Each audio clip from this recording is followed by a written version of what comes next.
Assalamualaikum warahmatullahi wabarakatuh. Nama saya Nawafal Zaki Mustafa, dengan NIM 42219101036. Pada tugas UTS Computer Vision ini saya membawakan judul berupa mengubah sudut pandang omnidirectional kamera ke sudut pandang panorama. Sebelum itu, apakah itu omnidirectional kamera? Yaitu kamera yang menampilkan pandangan jangkauan yang luas dengan sudut area 360 derajat. Kamera omnidirectional juga dikenal sebagai kamera 360 derajat karena kamera yang memiliki bidang pandang yang mencakup kira-kira seluruh bola atau setidaknya satu lingkaran penuh pada bidang horizontal. Kamera omnidirectional juga penting di area di mana cakupan bidang visual yang besar dan luas.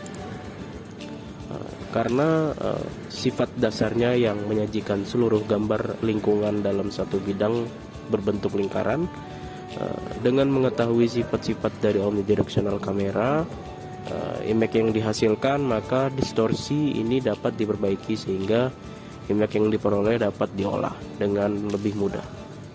Salah satu jenis perbaikan distorsi yang dilakukan terhadap omnidirectional kamera yaitu mengubah sudut pandangnya menjadi panorama.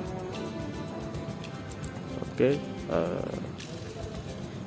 ini adalah langkah-langkah yang sebelum melakukan panorama, yaitu pada bagian gambar pertama merupakan pandangan kamera, hasil dari pandangan kamera berupa frame.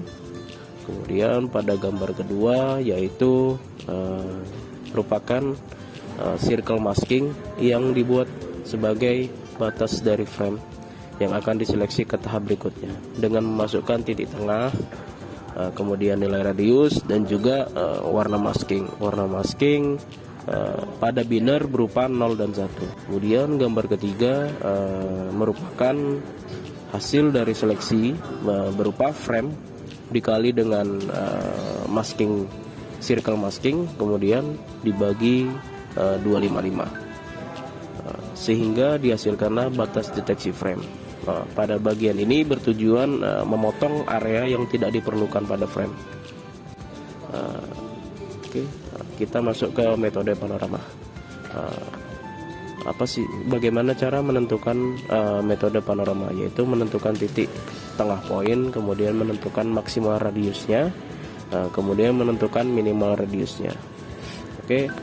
Pada bagian ini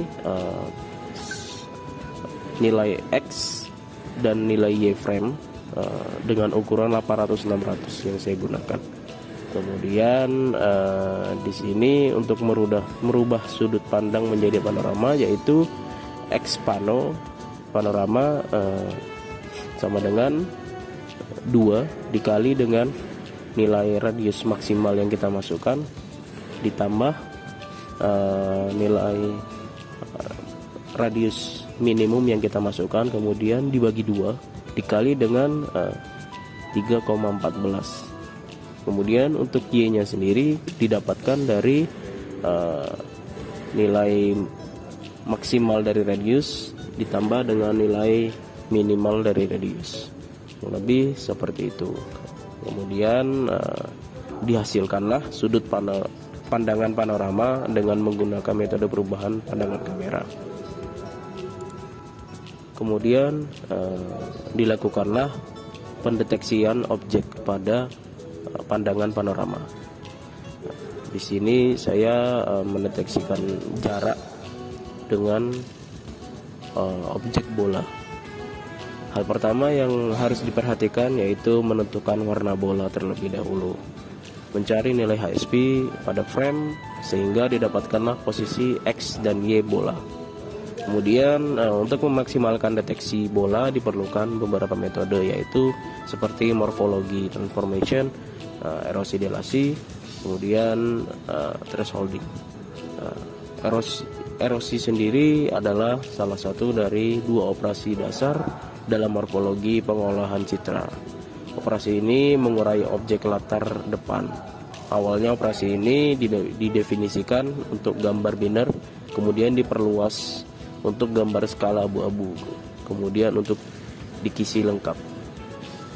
Nah, untuk dilasi sendiri yaitu salah satu dua operasi dasar dalam morfologi pengolahan citra.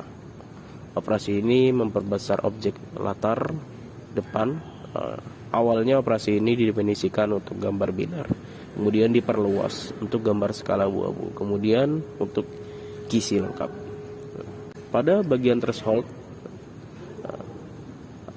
merupakan metode segmentasi gambar yang paling sederhana dari citra grayscale. Thresholding dapat digunakan untuk membuat citra biner.